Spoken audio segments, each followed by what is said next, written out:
Chaque entreprise doit intégrer dans son entreprise, évidemment, les conséquences de ce protocole et dire si elle est en capacité de reprendre ou pas. Je prends un exemple concret. Imaginons qu'on décide que sur un chantier, comme la plupart des gens travaillent sur chantier à moins d'un mètre, à un moment ou à un autre, on impose donc le port du masque qui est prévu dans le protocole.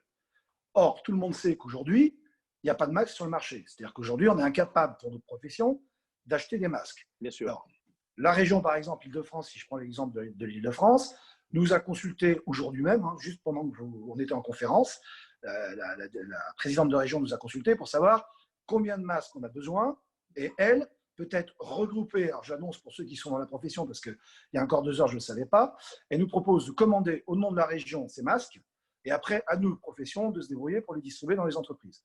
Et ça, c'est déjà une bonne nouvelle. Si elle a plus de poids que nous pour commander des masques en Chine, si elle peut commander déjà un certain nombre de masques pour nous aider lors de la reprise, c'est pas trop mal, sachant que le délai, c'est pas la livraison demain.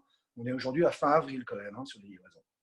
Donc, de tous les cas, avant début mai, Bien sûr. qu'il y ait des reprises de chantier. Mais il faut s'y préparer parce qu'il ne faut pas attendre la fin du confinement pour dire maintenant on se réunit.